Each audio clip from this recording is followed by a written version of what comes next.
It's the end of the year. Everybody decided last night to send me a video link to the camera store. Their latest made it and didn't made it.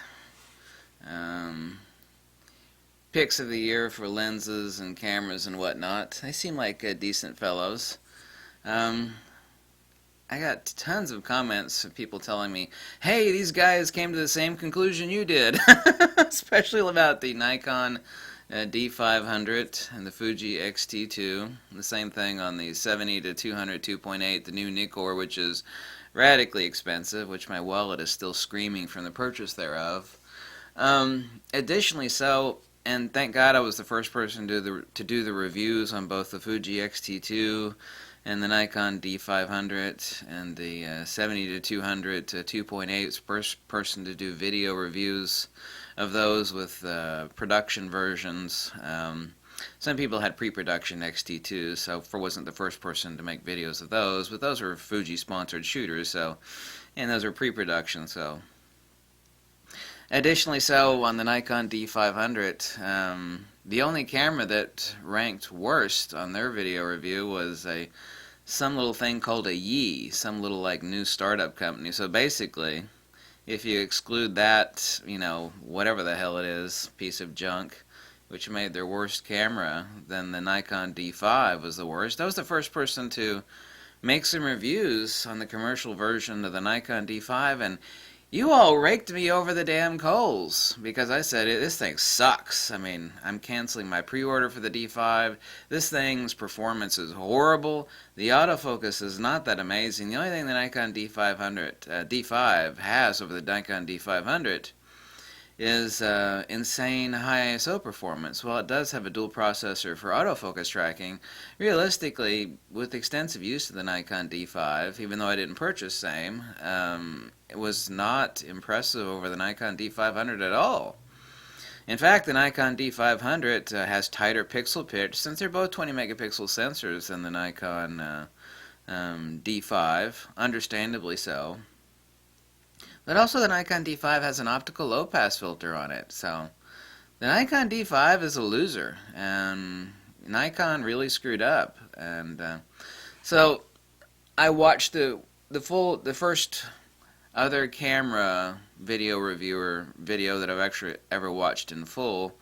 They came to the same conclusions I did. I said the Nikon D5 stunk. You all raked me over the coals. I was the first person making video reviews on the D500. the Nikon D5.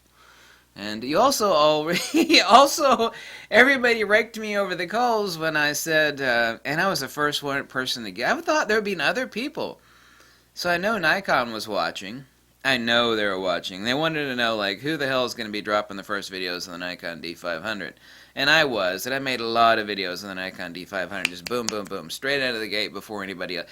You all raked me over the coals when I said, listen, this is going to be a legendary camera. And everybody was like, oh, you're so full of shit, you fat tattooed so-and-so. It's a crop sensor camera, it doesn't have a pop-up flash. There's no way this camera is going to be a legendary camera for Nikon. Totally bleeping vindicated. Totally vindicated. Totally vindicated. Now everything anybody else comes out with, they're like, how's it compared to the D500? How does this new Sony compare to the D500? How does the Fuji ISO compare to the D5? Everything is compared to the D500. It's become the new industry. No one's saying, how's it compared to the D5? How does that compare to the... No, they're all saying, how does it compare to the D500? Same thing with the Fuji X-T2. I was able to get a production version, this specific camera, of the X-T2 before anybody else. I won't say how I did that. I got connections. So, when the X-T2 was for sale for production, I went wham! I uploaded a bunch of videos on the X-T2. Everything I said about it was accurate. Everybody raked me over the coals when I said that the X-T2 is slightly faster autofocus than the Nikon. You're so full of shit. I proved it. Other people proved it too. It's like, that fat dude's right. Y'all are like harassing him, saying, but he was right. So, you want to know what else makes me right on this? It's like, oh my God, you're boasting. How? What hubris? Oh, you arrogant bastard. What boasting? You know what else makes me right? Two things. Here's the two things that make me right, or I should say righter, That's not really a word, I know. The two things that make me writer, a word that doesn't really exist, is that, remember the other guy like on the world's largest photography channel when he quit the channel? And I'm not, giving him the strawberries, the Raz. Is that he made a video like after he quit, is like, I'm making this video on my iPhone. I don't actually own a camera. That's what he said. He said, I don't actually own a camera. I was like, damn, and you're on the largest photography channel on YouTube and you don't own a camera? Really? Really? I actually have to pay for this stuff myself. Which means that I'm only buying stuff that I know is awesome. I don't buy junk. The second thing is that you see all these broken cameras I was tearing down for parts. Hello, Canon. Hello. I should have taped this to my head. Ow, that hurts. There's nothing like jagged metal. That slightly hurts. This is all alloy too, by the way. It's a lovely piece of artwork. Is that I've been fixing shit for a long. I know how stuff is made. How something's made is also, only one aspect. It's like how the ergonomics, how's the integration, does it all work together? So it's not only that, it's the ecosystem. So I know a lot of stuff that other people seem to be clueless about. Everybody loved this video too when I made it yesterday. This is a Nikon D50-100. Everybody was laughing so hard because right up here at the very top of the camera, when you take the chassis, you take the skin off, if you will, of this Nikon D50-100, there's a little chip right up here and it says, Sony! Everybody loved that video.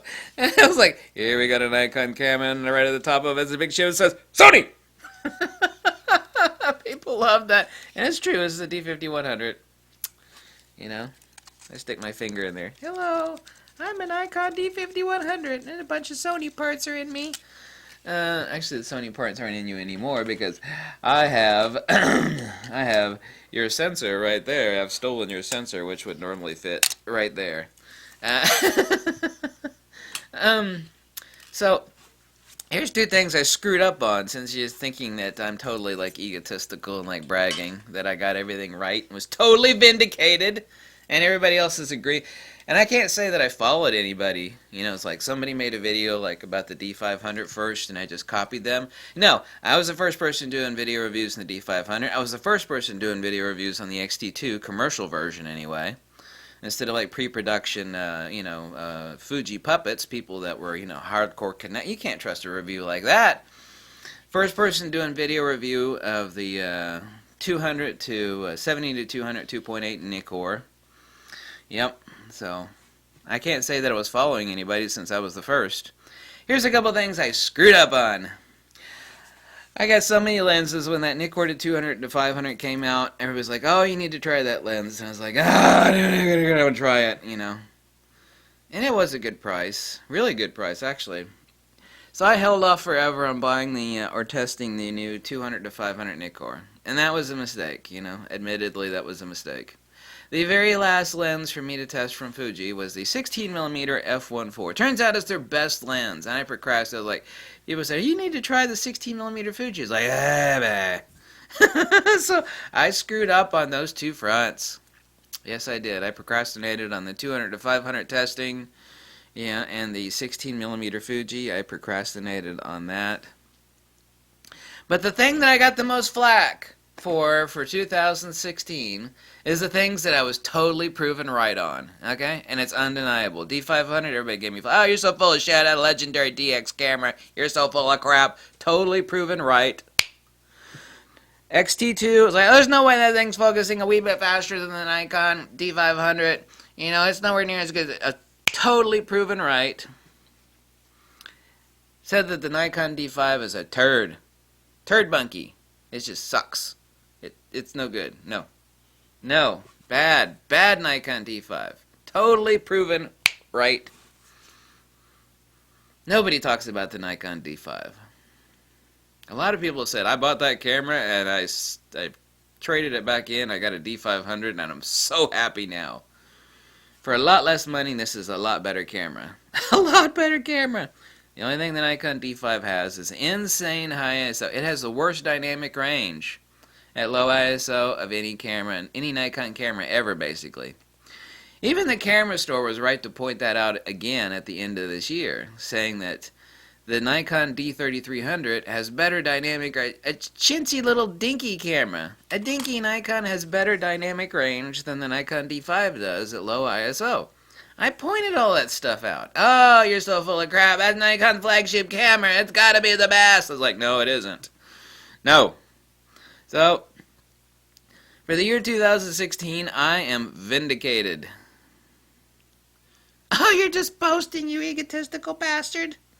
I don't know. Is it both? Is it both the case that I could be boasting and also be right? Are both possible at the same time?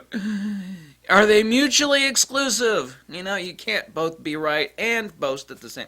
No, you can boast and be right at the same time. I think it's possible. Oh, wait, let me check. Yes, it is possible.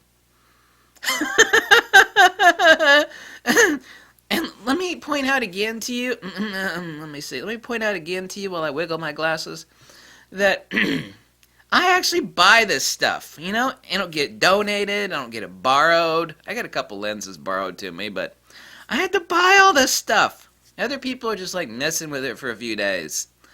You know, let's mess with it for a few days, make some videos, and then return it. They don't actually live with it. It's kind of like, you know, your awful sister visits the house, and you're like, and the people are like, oh, she's awesome, and then the person that's married to her is like, no, you don't have to live with the witch. You know, she's really not great. I live with this stuff. Kind of like that. You feel me? You feel what I'm saying? Okay, good. If you like this video, you can drop a buck or two. Tell me to jump off a cliff. But nevertheless, either way, I am vindicated. Thank you so much.